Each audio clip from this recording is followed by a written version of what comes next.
নমস্কাৰ সকলোকে স্বাগতম জনাইছো আসাম কেৰিয়াৰ পইণ্ট ইউটিউব চেনেলটোলৈ বন্ধুসকল আজিৰ ভিডিঅ'টোত আমি আপোনালোকৰ আগন্তুক অনুষ্ঠিত হ'ব লগা ডিএছএছ বা ডিএমই পৰীক্ষাৰ বাবে সহায়ক হোৱাকৈ গণিতৰ 3 নম্বৰ ভিডিঅ'টো লৈছো ইয়াৰ আগতে আমি দুটা ভিডিঅ' আপলোড কৰিছো যদি আপোনালোকে চোৱা নাই তেনেহলে ডেসক্ৰিপচনত দিয়া লিংকৰ পৰা আপোনালোকে সেই ভিডিঅ'কেইটা চাই ল'ব পাৰিব আজিৰ ভিডিঅ'টোত আমি কিছুমান সহজ পদ্ধতিৰ জৰিয়তে আপোনালোকক কোৱেশ্চনবিলাক কৰাই দিবলৈ চেষ্টা কৰিম যাতে আপোনালোকে এক্সামত গৈ খুব কম সময়ৰ ভিতৰতে এনে ধৰণৰ কোৱেশ্চনবিলাক সলভ কৰি থৈব পাৰে তো বলক দেৰি নকৰো কোৱেশ্চনবিলাক আলোচনা কৰো তো ফাৰ্স্ট কোৱেশ্চনটো কি দিছে চাওক আজি ভিডিঅ'ৰ 65% অৰ কি কৈছে চাওক 65% অৰ 240 প্লাস x% অৰ 150 সমান 210 হলে x সমান কিমান what is the value of x if 240 of 65% plus 150 of x% is equal to 110 question তো অলপ ক্ৰিটিক্যাল হ'ব পাৰে কিন্তু যদি এবাৰ ভালদৰে আপোনালোকে চাই লয় তেতিয়া হলে কিন্তু একদম সহজতে কৰিব পাৰিব খালি ভালদৰে চাব লাগিব আপোনালোকে প্ৰশ্নটোত কৈছে কি এনে ধৰণে সব প্ৰশ্ন আপোনালোকৰ ক্ৰিটিক্যাল লাগিব পাৰে কিন্তু যেতিয়া প্ৰশ্নটো দুবাৰ তিনিবাৰ পঢ়ি চাব আৰু যেতিয়া ভালদৰে বুজি পাই যাব প্ৰশ্নটো তেতিয়া হলে লগে লগে আপোনালোকে আনসাৰটো উলিয়াব পাৰিব ঠিক আছে বলক প্ৰশ্নটো এবাৰ ভালদৰে চাই লওক কি কৈছে 65% অৰ 240 তো আমি প্ৰথমতে লিখি লৈছো 65% অৰ 240 ঠিক আছে 240 to raw 65% or 240 plus আকৌ কি কৈছে x% or 150 সমান কি বুলি কৈছে 210 যদি হয় তেতিয়া x ৰ ভ্যালুটো কিমান হ'ব এতিয়া প্ৰথম কথা হ'ল যতে ৰ দেখিছে ৰৰ অৰ্থটো হৈছে তাত পূৰণ হৈছে ঠিক আছে যতে দুটা ৰ আছে ন ইয়াত কি হৈছে পূৰণ হৈছে আকৌ পাৰ্চেন্টটো যেতিয়া আমি অতৰাবলৈ যাওঁ আপোনালোকক সদায় মই কৈছো পাৰ্চেন্টটো যেতিয়া অতৰাবলৈ যাব suppose 65% আছে তো 65 তো আমি কি লিখি 65% তো 65/100 কৰি দিব পাৰিম আমি ভগ্নাংশ যেতিয়া অতৰাবলৈ যাম তেতিয়া এটো তলত 100 এটা দি হৰণ কৰি দিলে হৈ গলগে তো 65/100 হৈ গল ইনটু কি হৈ যাবগে ৰৰ ঠাইত ইনটু আহিব 240 প্লাস কি হৈ যাব x% ন ঠিক একেদৰে x% তো x/100 হৈ যাব মই কৈছে যি কোনো বস্তুৰ যেতিয়া পাৰ্চেন্ট অতৰাই দিব লগে লগে তাৰ তলত 100 এটা বহুৱাই দিব তো x/100 ইনটু কি হৈ যাবগে 150 ইকুয়াল কি হ'ব 210 এটো হৈ গলগে আমাৰ সমীকৰণটো এটা একন সলভ কৰি দিও কটাকটি কৰি দিও ইয়াতে 0 এটা কাটিলো ইয়াত 0 এটা কাটিলো তাৰ পিছতে 2 যদি 10 কাটো 5 বাৰ যাব 2 24 কাটিলে 12 বাৰ যাব আকৌ ইফালে কাটো 0 0 5 10 কাটিলো দুবাৰ গল 5 15 কাটিলো 3 বাৰ গল ঠিক আছে এতিয়া 5 যদি 65 কাটো 5 65 কাটিলে যাব 13 বাৰ তো ভালদৰে চাব দেই ইয়াত থাকিলে 13 পূৰণ ইয়াত থাকিলে 12 যোগ 13 পূৰণ 12 যোগ এফাল থাকিলে x ওপৰত x তলত 2 পূৰণ কিমান 3 আৰু এফাল থাকিলে 210 ঠিক আছে এতিয়া চাওক এইখন ক্যালকুলেশন কৰি দিওক আনসাৰটো আমাৰ ওলাই যাব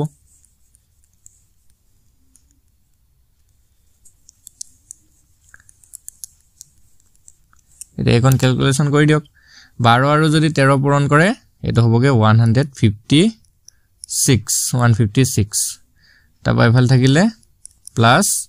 3x/2 210 এতিয়া 156 তো হিফালে গুছি যাবগে 210 ৰ পৰা মাইনাস হৈ যাবগে ইয়াত থাকিব 3x/2 সমান 210 minus 156 এতিয়া তলকন মুছি লৈছো চাওক এতিয়া ওলাই যাব ইয়াত আনসাৰটো আমাৰ 210 ৰ পৰা যদি 156 গুছি যায় কিমান হ'ব 10 ৰ 6 গল থাকিল 4 ইয়াত থাকিলে তো 10 পৰা গল থাকিল 5 54 মানে 54 3x/2 is equal 54 এতিয়া দুইটো হিফালে গুছি গলে পূৰণ হৈ যাব ইয়াত হৰণ হৈছে হিফালে গুছি গলে পূৰণ হ'ব তো ইয়াতে থাকি যাব আমাৰ 3x is equal 54 আৰু 2 যদি পূৰণ কৰে এটো এনেকে লিখিব পাৰো আমি 54 into 2 তো x ৰ ভ্যালুটো কিমান হ'ব ইয়াতে এটা x ৰ ভ্যালুটো হৈ যাবগে 54 into 2 divided by 3 3 যদি 54 কাটে কেবাৰ যাব 3 যাব 54 18 বাৰ মানে 18 বাৰ এটা x ৰ ভ্যালুটো হৈ গলগে 18 into 2 18 into 2 মানে 36 আমাৰ আনসাৰটো ওলাই গল 36 তো 36 অপচন ডি আছে অপচন ডি টো হৈ যাব শুদ্ধ উত্তৰ চাওক প্ৰশ্নটো কৰিবলৈ অলপ টাইম লাগিছে হেবুলে আপোনালোকে না ভাবিব যে কোৱেশ্চনটো বহুত ক্ৰিটিক্যাল আছিল খালি এবাৰ ভালদৰে প্ৰেক্টিস কৰি যাব দুবাৰ তিনিবাৰ প্ৰেক্টিছ কৰিব তেতিয়া আপোনালোকৰ কোৱেশ্চনটো ইজি লাগি যাব ঠিক আছে আশা কৰিছো বুজি পাইছে যদি বুজি পাইছে নেক্সট কোৱেশ্চনটো আগবঢ়াম হওক নেক্সট কোৱেশ্চনটো কি দিছে চাওক তিনিটা অংকৰে লিখিব পৰা আটাইতকৈ ডাঙৰ আৰু আটাইতকৈ সৰু সংখ্যা দুটাৰ যোগফল কিমান The sum of two largest and smallest 3-digit numbers ঠিক আছে এটা তিনিটা অংকৰে গঠিত সংখ্যাবিলাক প্ৰথমতে আমি চিনিব লাগিব ঠিক আছে তিনিটা অংকৰে লিখিব পৰা সংখ্যাবোৰ কেনেকুৱা ধৰক 2 3 5 এইবিলাক বা 666 912 105 এইবিলাক হৈছে তিনিটা অংকৰে গঠিত সংখ্যা চাওক গুটে কেইটাতে তিনিটা অংক আছে মানে একক দশক আৰু শতক আছে ঠিক আছে এতিয়া ইয়াতে আমাক কৈছে যে তিনিটা অংকৰে গঠিত আটাইতকৈ কি ক'লে চাওক আটাইতকৈ ডাঙৰ আৰু আটাইতকৈ সৰু সংখ্যা দুটাৰ যোগফল এতিয়া চাওক তিনিটা অংকৰে লিখিব পৰা আটাইতকৈ ডাঙৰ সংখ্যাটো হৈছে 999 আৰু আটাইতকৈ সৰু সংখ্যাটো হৈছে 100 100 চাওক 100তকৈ সৰু যদি আৰু গুছে তেতিয়া 99 হৈ যাবগে যেটো দুটা অংক আছে আৰু 999তকৈ ডাঙৰ যদি গুছি যায় তেতিয়া হৈ যাবগে 1000 যেটো চাৰিটা অংক আছে হেকাৰণে 1000 নহয় আৰু 99ও নহয় তো আটাইতকৈ ডাঙৰটো হৈ যাব 999 আৰু আটাইতকৈ সৰুটো হৈ যাবগে 100 এটা সিম্পল এই দুটাৰ যোগফলটো আমাক দিছে যোগ কৰি পেলাওক 9 আহিলে এফালে 9 আহিলে 9 একে 10 আহিলে 1099 এটো আমাৰ আনসাৰ একদম সিম্পল হয় অপচন এটো হৈ যাব উত্তৰ হে কৈছো যে পৰীক্ষাত আপোনালোকে কিছুমান একদম সিম্পল কোৱেশ্চনো পাব আৰু কিছুমান বহুত দীঘলীয়া প্ৰশ্ন পাবগে তো সিম্পল এইবিলাক প্ৰশ্ন কৰিবলৈ আপোনালোকৰ কে সেকেন্ড খুব বেছি 5 সেকেন্ড সময় লাগিব হয়নে 5 সেকেন্ড বা 10 সেকেন্ডতে আপোনালোকে কৰিব পাৰিব কিন্তু যিবিলাক প্ৰশ্ন অলপ দীঘলীয়া থাকে সেইবিলাকটো 1 মিনিট মান লাগিবই তো সেই কাৰণে ভালকে প্ৰেক্টিছটো লাগিব আপোনালোকৰ যিমান প্ৰেক্টিছ কৰিব হিমানে আপোনালোকৰ শুদ্ধ হ'ব প্ৰশ্নবিলাক আৰু টাইমটো কম লাগিব ঠিক আছে তো বন্ধুসকল নেক্সট কোৱেশ্চন মই ডিসকাস কৰাৰ আগতে আপোনালোকক এটা ইম্পৰ্টেন্ট কথা জনাই থওঁ আপোনালোকৰ ডিএমই বা ডিএসএস এক্সামৰ বাবে যদি সম্পূৰ্ণ জিকে অৰ্থাৎ জিকে ভিতৰত আপোনালোকৰ গোটেইবিলাক টপিক সোমাই থাকিব হিষ্ট্ৰি জিওগ্ৰাফি সায়েন্স জেনাৰেল সায়েন্সৰ বেছিকৈ কোৱেশ্চন থাকিব লগতে এনভায়ৰনমেন্ট আৰু আপোনালোকৰ স্পৰ্টছ এইবিলাক কোৱেশ্চন থকা লগতে ম্যাথছ কিছুমানো দিয়া হ'ব ম্যাথছৰ সলিউশনৰ হৈতে আপোনালোকক পিডিএফত থাকিব তো যদি আপোনালোকৰ এই পিডিএফ সমূহ প্ৰয়োজন হয় কেৱল মাত্ৰ 49 টকা পে কৰি পিনে আমাৰ পৰা এই পিডিএফটো আপোনালোকে লৈ ল'ব পাৰিব আৰু যদি এই পিডিএফটো প্ৰয়োজন হয় স্ক্ৰিনত এটা নাম্বাৰ থাকিব নাম্বাৰটোত আমাক হোৱাটছআপত মেছেজ কৰিব ঠিক আছে আৰু কৈ দিব যে আমাক ডিএমই ডিএসএছৰ পিডিএফ সমূহ লাগে ঠিক আছে আৰু তেতিয়া আমি আপোনালোকক সেইখিনি পিডিএফ পঠাই দিম আৰু সেই পিডিএফ সমূহৰ পৰা আপোনালোকৰ বহুতো সহায় হ'ব বহুতো কোৱেশ্চন আপোনালোকে তাৰ পৰা জানিব পাৰিব ঠিক আছে তো বলক নেক্সট কোৱেশ্চনটো আগবাঢ়িম তো নেক্সট কোৱেশ্চনটোত কি দিছে চাওক কি কৈছে এ বি সি ৰ মাজত 5:6:7 অনুপাতত কোনো মূলধন ভাগ কৰা হল যদি এৰ ভাগত 150 টকা পৰে তেন্তে মুঠ মূলধন কিমান আছিল Any capital is divided between A, B and C in a ratio of 5:6:7. If A's share was -150, the total capital was eto অলপ ক্রিটিক্যাল যেন লাগিব পাৰে কিন্তু যদি আপোনালোকে কৰিব পাৰিব একদম সহজ হৈ যাবগে তো ভালদৰে চাই লওক ধৰক তিনজন ব্যক্তি আছে A, B আৰু C তিনজন ব্যক্তিৰ মাজত কোনো মূলধন ভাগ কৰা হৈছে মূলধনটো কিমান অনুপাতত ভাগ কৰিছে A ৰ ভাগত ধৰক 5 B ৰ ভাগত 6 আৰু C ৰ ভাগত 7 অনুপাতত ভাগ কৰা হৈছে ঠিক আছে এতিয়া আমি একিটাকে সিম্পল 5x এটা 6x এটা 7x হিচাপে ধৰি লম ঠিক আছে যেতিয়া আপোনালোক কোনো এটা বস্তু অনুপাতত দিয়া থাকিব লগে লগে আপোনালোকে মনত এটো আনিব লাগিব যে একিটা x হিচাপত ধৰি লওক বা কিবা এটা চলক লগাই পিনে আপোনালোকে হেকিটা ধৰি লব লাগিব এটা 5x এটা 6x আৰু এটা 7x আৰু এৰ ভাগত কিমান পৰিছে দিয়া আছে আমাক 150 টকা পৰে বুলি কৈছে এৰ ভাগত অলৰেডি 150 টকা পৰিছে এতিয়া বি ৰ ভাগত কিমান পৰিব সি ৰ ভাগত কিমান পৰিব হেতু আমি উলিয়াব লাগিব তাৰ আগতে আমি উলিয়ালো টোটেলটো 5x 6x আৰু যদি 7x হয় তেতিয়া টোটেলটো আমি ইয়াতে লিখি থৈছো তেতিয়া আমাৰ সহজ হৈ যাব ডাইৰেক্ট তো 5 6 11 11 আৰু হাতে 18 টোটেলটো হৈ যাব 18x প্ৰথমতে আমি x ৰ ভ্যালু উলিয়াম তাৰ পিছত 18x উলিয়াই দিলে আমাৰ সম্পূৰ্ণ মানে মুঠ মূলধনটো ওলাই যাবগে ঠিক আছে এতিয়া চাওক ভালদৰে চাব ইয়াৰ পিছৰখন কি হ'ব এতিয়া আমাক কি কৈছে এৰ ভাগত অলৰেডি কিমান হয় 150 টকা পৰে আৰু এৰ অনুপাতটো কি আছিল এৰ অনুপাতটো আছিল 5x হয়নে আৰু তাৰ ভাগত পৰে 150 টকা মানে এই 5x টো কিমান হ'ব 150 নহব জানো চাওক 5x এ কি হ'বগে 150 হ'ব এতিয়া আমাৰ সিম্পল ইয়াৰ পৰা x ৰ ভ্যালুটো ওলাই যাবগে x = 150 তলত 5 5 150 যদি কাটো 30 বাৰ যাব ঠিক আছে x ৰ ভ্যালুটো ওলাই গলগে 30 মানে x ৰ ভ্যালুটো ওলাই যাবগে 30 এতিয়া চাওক x ৰ ভ্যালু যদি 30 ওলাই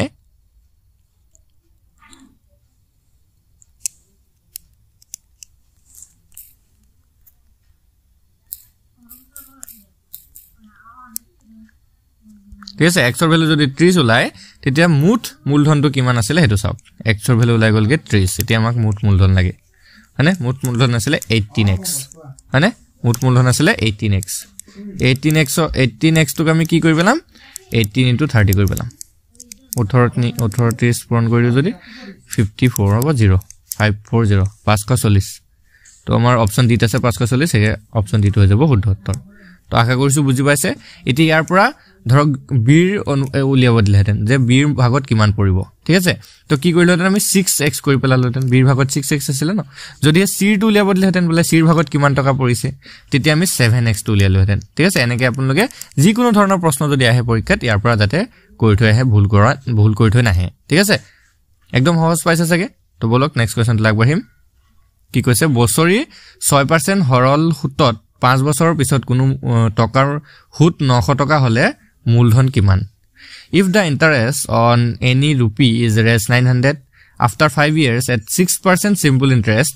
per annum what is the principal amount এতিয়া এটা কথা মন কৰো এটো হৰল সুতৰ কথা কৈছে হৰল সুতৰ এটা সিম্পল ফৰ্মুলা আছে নিয়ম এটা আছে সিম্পল ইন্টাৰেস্ট এসআই বুলি যেটো কোৱা হয় এসআই সিম্পল নিয়মটো হৈছে এনেকুৱা p into r into t divided by 100 ঠিক আছে p মানে হৈছে ইয়াতে মূলধন r মানে হৈছে ৰেট অফ ইন্টাৰেস্ট মানে ইয়াতে যেটো 6% দিয়া আছে t মানে হৈছে টাইম যেটো ইয়াত 5 ইয়ার্স দিয়া আছে এসআই টো ইয়াত আমাক 900 দিয়া আছে উলিয়াব লাগে আমি p2 হয়নে গুটেই বস্তুবিলাক যদি এবাৰ ভালকে বুজি পায় তেতিয়া হলে কোৱেশ্চনটো দেখুন সলভ হৈ যায়গে ন প্ৰথমতে আমি বস্তুকিটাটো জানিব লাগিব কোনটো কি হয় বলে 6% টো কি হয়টোৱে না জানো বলে 5 বছৰটো কি দিছে সেটোৱে না জানো তেতিয়া হলে তো তেনেকৈ আমি অংকটো কৰিব নোৱাৰিম সো প্ৰথমতে আমি বস্তুকিটা ফাইন কৰিলাম কি দিয়া আছে আৰু কি উলিয়াব দিছে হেতু কৰিলে হৈ গলগে ঠিক আছে মই কি কলো ভালকে চাই লগ এতিয়া কি দিয়া আছে আমাক সিম্পল ইন্টাৰেস্টটোৱে দিয়া আছে এসআই দিয়া আছে 900 সাক হুতটো কথা কৈছে না 900 হুত 900 দিয়া আছে তাৰ পিছতে ৰেট অফ ইন্টাৰেস্ট মানে r টো দিয়া আছে 6% টাইম টো দিয়া আছে আমাক 5 ইয়ার্স 5 বছৰ তাৰ পিছতে উলিয়াব লাগে p মানে ক্যাপিটাল টো উলিয়াব লাগে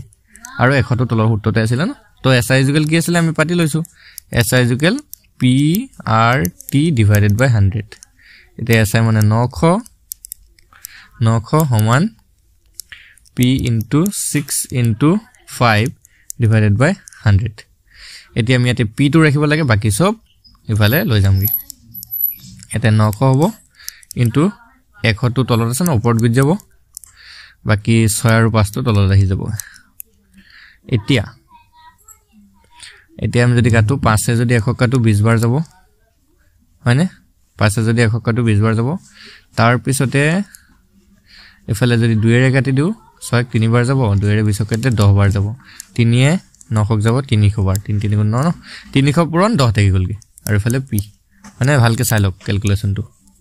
খেলিমিল লাগি যাব নহলে আপোনাৰ এতিয়াতে থাকি গলগে 300 আৰু 10 300 আৰু 10 থাকি লাগি 300 যদি 10 পূৰণ কৰে এটো হৈ যাবগে 3000 মানে 3000 অপচন কোনটো আছে অপচন এটোত আছে ক্যালকুলেশনটো অলপ চাই লব অলপ ইয়াতে জায়গাটো ঠেক হৈছে কাৰণে আমি এনেকৈ লিখিছো আমাৰ আনসাৰটো হৈ যাবগে 3000 টকা ঠিক আছে মূলধনটো কিমান হ'বগে 3000 টকা মুঠতে সিম্পল কথাটো হৈছে এটো মন ৰাখি থব কি সৰি এটো এসআই ইকুৱেল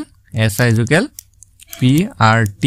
divided by 100 এই কথাটো যদি মনত থাকে হুতটো যদি মনত থাকে ইয়াৰ পৰা যি প্ৰশ্ন দিয়ক হয়তো কেতিয়াবা এনেকুৱা ৰেট অফ ইন্টাৰেস্ট উলিয়াব দিব পাৰে r টো উলিয়াব দিব পাৰে হয়নে কেতিয়াবা বলে এসআই টো উলিয়াব দিব পাৰে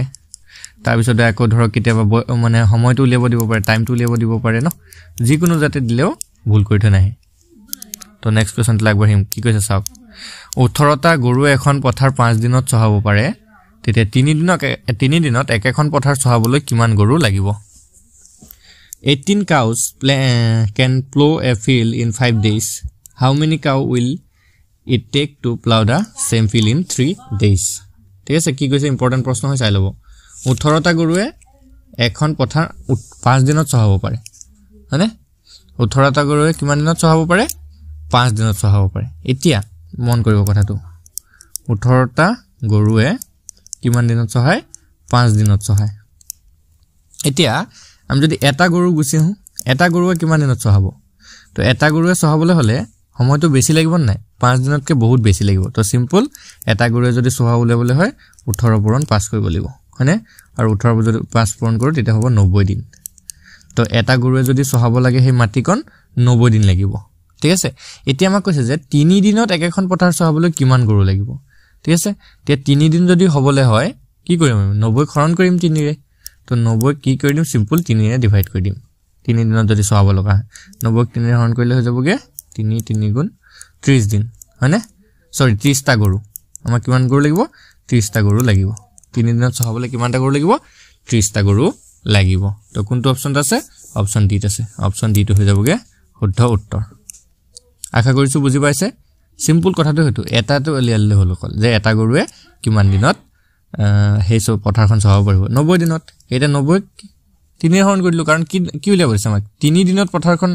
চহাবলৈ কিমান গৰু লাগিব যদি বলে হুদিলেতেন 90 টো টোটাল ওলাই আছে ন যদি হুদিলেতেন দুদিনত পথাৰখন চহাবলৈ কিমান গৰু লাগিব তেতিয়া 90 2 ৰে হৰণ কৰিলো হেতেন যদি হুদিলেতেন 10 দিনত চহাবলৈ কিমান গৰু লাগিব তেতিয়া 90 10 ৰে হৰণ কৰিলো হেতেন মানে 9টা গৰু লাগিলে হেতেন তেতিয়া তো এনে ধৰণে আপোনালোকে প্ৰশ্নবিলাক কৰিব পাৰিব নেক্সট কোৱেশ্চন তো চাওক ABC এটা সমদ্বিবাহু ত্ৰিভুজ এংগল C টো 90 ডিগ্ৰী BC সমান 4 সেন্টিমিটাৰ হলে AB সমান কিমান এটা মই কৰাইছিলো হলেও চাই লও একদম সিম্পল প্ৰশ্ন হয় এটা সমদ্বিবাহু ত্ৰিভুজ আছে আকৌ এটা এংগল 90 ডিগ্ৰী আছে 90 ডিগ্ৰীটো হৈছে C এটো A এটো B এনেকা এটা প্ৰশ্ন আপোনাক কৰাইছিল ন তো চাই লওক ইয়াতে কি কৈছে C এংগলটো 90 ডিগ্ৰী হল আৰু সমদ্বিবাহু মানে এডাল বাহু আৰু এডাল বাহু সমান BC মানে 4 নহলে BC সমান 4 আৰু এটো কিমান হ'ব তেতিয়া এটো 4 হ'ব এতিয়া AB ডাল উলিয়াব লাগে এডাল উলিয়াব লাগে তো আমি পাইথাগোৰাছৰ সূত্ৰটো যদি লগাই দিও কি হ'ব AB স্কয়াৰ ইকুৱেল কি হ'ব AC square plus BC square হ'ব মানে কি হ'ব 4 স্কয়াৰ প্লাস 4 স্কয়াৰ তো 4 স্কয়াৰ কৰিলে 16 4 স্কয়াৰ কৰিলে 16 প্লাস 16 কৰিলে 32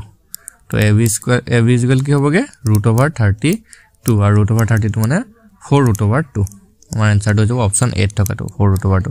ঠিক আছে নেক্সট কোৱেশ্চন লাগব হিমতে বলক কি কলে এৰ দৰমহা বি দৰমহাতকৈ 25% কম বি দৰমহা এৰ দৰমহাতকৈ কিমান শতাংশ বেছি হ'ব ঠিক আছে কি কলে সাহেব যে A salary is 25% less than B salary by what percentage more than A salary এতিয়া এনেকুৱা প্ৰশ্নটো যদি আহে যে এজনৰ দৰমহা তাতকৈ ইমান পাৰ্সেন্ট কম বা ইমান পাৰ্সেন্ট বেছি তেতিয়া আৰু যদি ইজনৰ দৰমহা কিমান কম হুদে বা বেছি হুদে এটা সিম্পল ফৰ্মুলা আছে ঠিক আছে ফৰ্মুলাটো হৈছে এটো ফৰ্মুলাটোত ওপৰত থাকিব কিমান পাৰ্সেন্ট কম বা বেছি দিয়া আছে হেতু থাকিব ধৰক 25 টো ওপৰত থাকিব তলত থাকিব 100 মাইনাস কিমান পাৰ্সেন্ট কম আছিল 100 মাইনাস 25% কম আছিল কাৰণে 25 ইনটু 100% এটো ফৰ্মুলাটো চাই লওক ভালদৰে মই কি কৈছো কিমান পাৰ্সেন্ট কম যদি হে কম দিয়া থাকে তেতিয়া মাইনাস কৰি দিব যদি হে বেছি দিয়া থাকে তেতিয়া প্লাস কৰি দিব হলে যদি ইয়াত কলে হেতেন এৰ দৰমহা বি দৰমহাতকৈ 25% বেছি যদি দিলে হেতেন তেতিয়া আমি তলত 100 যোগ 25 কৰিলো ইয়াত কম দিছে সেই কাৰণে 100 বিয়োগ 25 কৰিছো আৰু ইনটু 100% কৰি দিলে হৈ গল সিম্পল তো ওপৰত 25 তলত 100 পৰা 25 গলে 75 ইনটু 100 তো 25 এ 75 যাব 3 বাৰ তো আমাৰ आंसर টু যদি চাবলৈ যাও ওপৰ থাকিব 100 তলত থাকিব 3 আৰু 100 ক যদি 3 এ ডিভাইড কৰো এটো যাব 33 আৰু 1/3 এটো হ'ব आंसर বি টো হ'ব অপচন বি টো হৈ যাবগে শুদ্ধ উত্তৰ অপচন বি টো যেটো 1/2 হ'ব লাগে নেকি নে 1/3 জানো হয় ৰব চাই দিছো আমি কি হয় খন কৰিব লাগিব 100 ক 3 এ 3 গুণ 9 নামি আহিলে 1 10 3 গুণ 9 1/3 ঠিক আছে অপচন বি টো শুদ্ধ উত্তৰ 1/3 33 আৰু 1/3 তো আশা কৰিছো বুজি পাইছে নেক্সট কোৱেশ্চন লাগব কি কৈছে চাওক 30 72 তাবা 53 68 x আৰু 87 সংখ্যাবোৰৰ গড় দিয়া আছে আমাক 60 60 মানে কিন্তু x অজ্ঞাত হৈ আছে তেন্তে x ৰ মানটো কিমান হ'ব The average of the numbers 30 72 53 68 x and 87 is 60 but x is unknown then what is the value of x এনেকুৱা কেইবাটা সংখ্যা দিয়া থাকিব তাতে এটা x y p q কিবা এটা সোমাই থাকিব যেটো আমি unknown দিয়া থাকিব মানে নাজানো আমি আকৌ হেগিটাৰ যদি মিডিয়ানটো দিয়া থাকে বা গড়টো দিয়া থাকে এভাৰেজটো দিয়া থাকে তেতিয়া আমি কেনেকৈ উলিয়াম ঠিক আছে হেই x থকাটো বা y থকাটো যেটোই আমাক ফাইন্ড কৰিব দিয়ে হেতু কেনেকৈ উলিয়াম হয়নে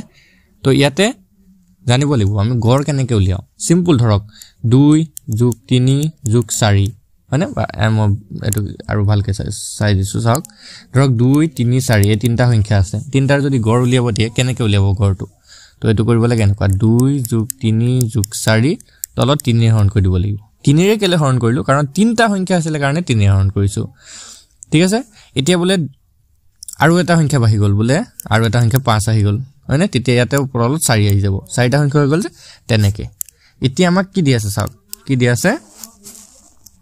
চাবো ভালকে কেটা সংখ্যা দি আছে আমাক 1 2 3 4 5 6টা সংখ্যা দি আছে x তো কো ধৰিব লাগিব তো simple 30 plus 72 plus 53 plus 68 plus x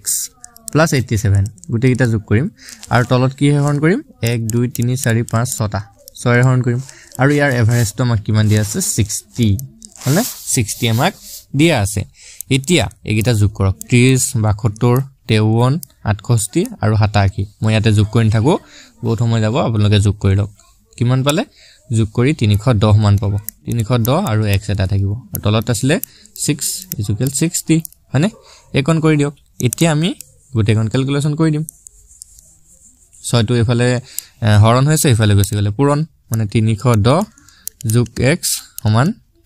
কিমান হ'ব 6 6 * 36 360 এটা x ৰ ভ্যালু ওলাই যাব ইয়াতে 360 ৰ পৰা 310 টো বিয়োগ হ'ব মানে এটো হ'বগে 50